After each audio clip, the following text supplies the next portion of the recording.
Chapter 77, Remnant Items. All right, answered Leonard with a relaxed expression when he heard Dunn's suggestion.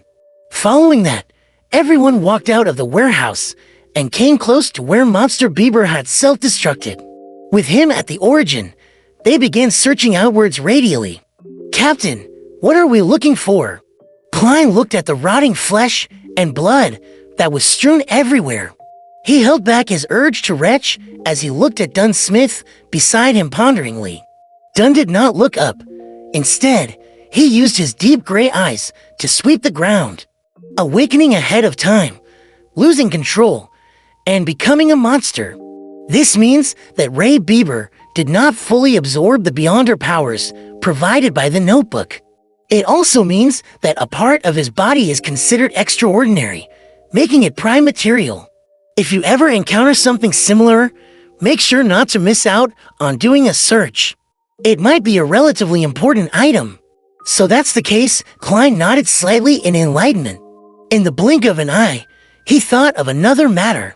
If the part where Monster Bieber had concentrated the Beyonder powers were some indescribable part, wouldn't that be awkward? Wouldn't it be extremely disgusting to concoct it into a potion?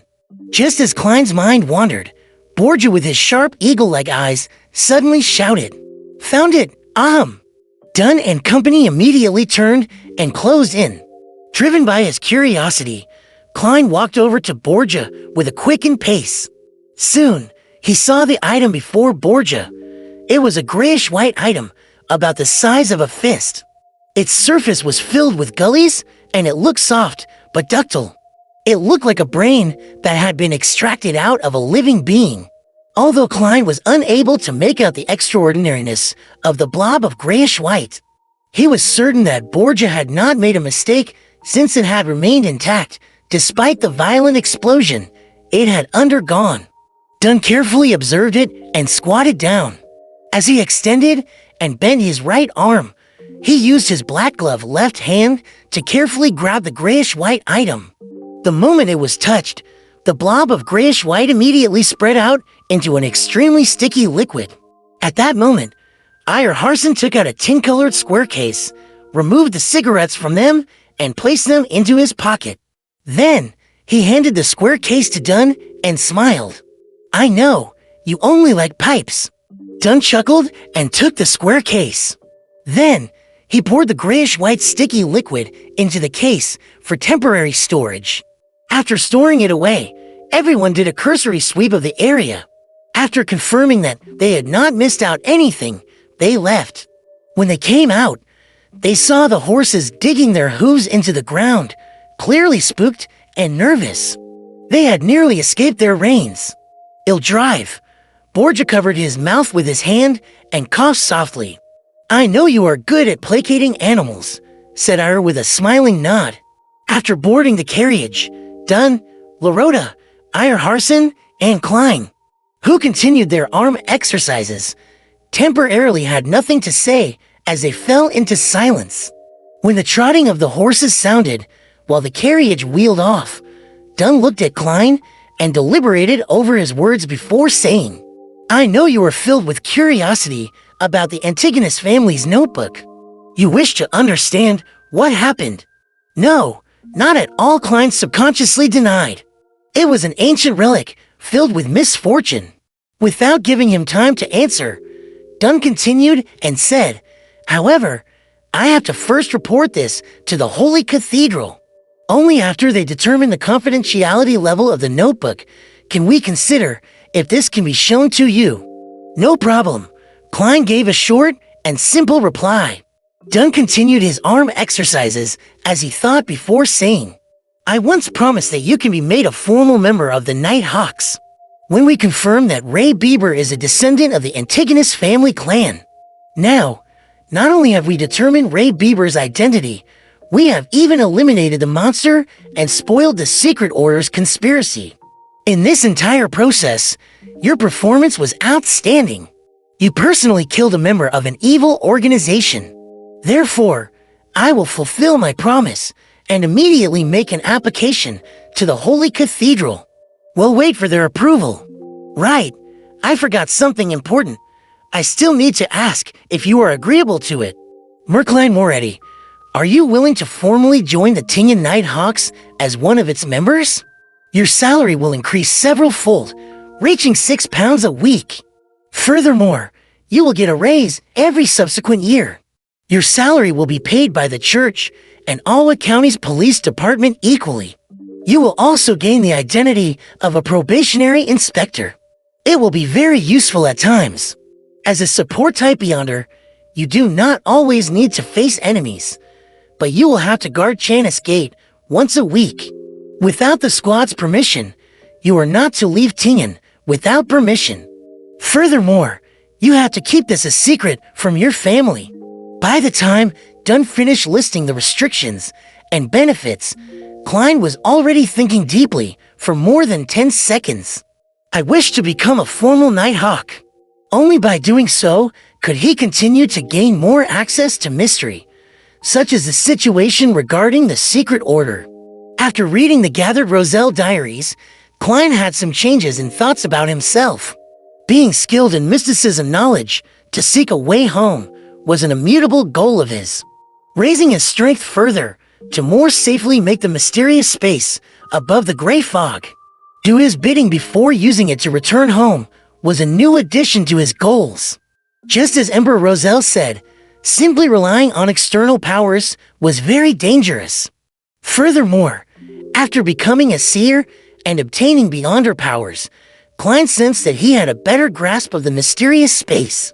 For example, he could pull another person into the gathering. This forced him to consider what possibly beneficial changes would happen to the mysterious space above the gray fog. When he reached Sequence 8, Sequence 7, or an even higher sequence. Of course, Klein knew very well that this was built on the premise that he completely resolved the side effects of the Seer Potion. He could not rush or be rash. Very well. Once the Holy Cathedral approves of it, you will become one of us. Dunn's gray eyes were tinted with a hint of joy. At that moment, Ire Harson, who was listening in, interrupted.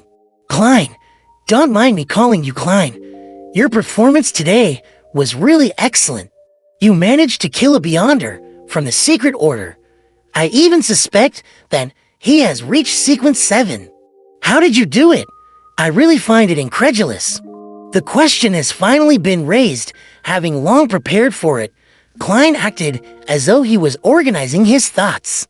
He knew that it was indeed incredible and enigmatic that he had killed a Beyonder that ran rings around Dunn, Ire, and Lorota.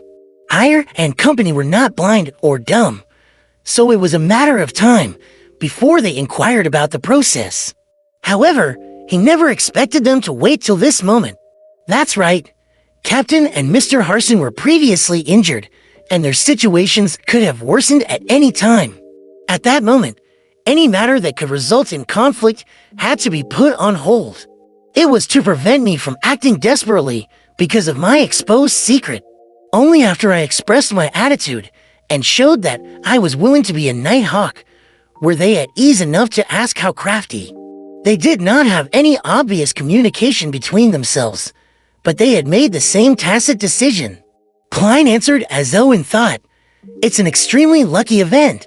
The clown in the tuxedo had made a fatal misjudgment. Back then, sealed artifact 22049 was thrown near me as a result of the explosion's blast. It looked about 5 to 6 meters from me, but it was only a crude observation. It was very easy to come to the conclusion that I was within the sealed artifacts area of influence. And back then, I was feeling faint because of the explosion. My actions turned sluggish and looked as though I was being controlled. It was unknown when that suited clown came close to me in an invisible state. He tried to entice me by offering to save me and the corresponding Sequence 8, Clown, of the Seer Potion. He wanted me to help him retrieve the Antigonus family's notebook. Right, he said that the Secret Order is in control of the Seer Potion's corresponding sequence pathway, and that he was once a seer. Klein recounted the situation back then in detail. He even described the theories he had back then, including how he believed that the suited clown had divined that taking the notebook would be an extremely risky endeavor. Thus, he had changed his plans. Of course, all the truths were used to conceal the lie made in the beginning that he had been controlled by sealed artifact to 2049. Divine that it was extremely risky to retrieve the notebook. Yes, it's indeed highly risky.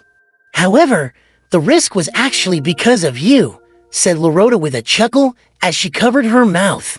His divination was right, but it caused him to end up in a fatal situation. This sure is an interesting account. Klein was taken aback before he nodded seriously. Indeed, divination is never crystal clear, and that vagueness only means that an interpretation can be wrong. Yes, I have to take note of that. How did you finish him off after that? Asked Dunn while he did his arm exercises and leaned back.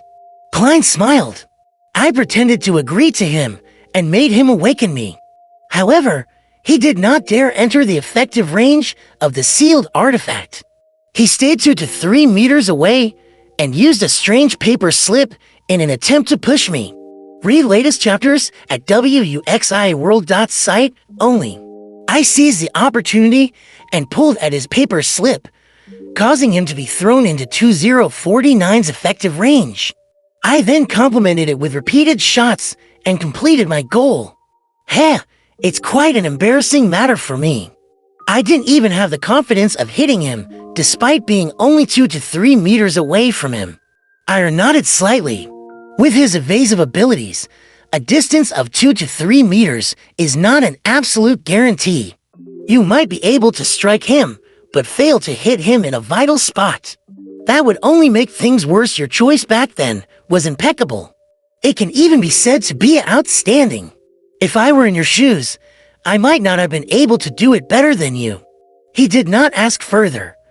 After all, the suited clown's entry into the sealed artifact to 2049's area of influence basically sealed his fate. He became a living target. The subsequent sequence of Sierra's clown, how Adun suddenly said with a sigh.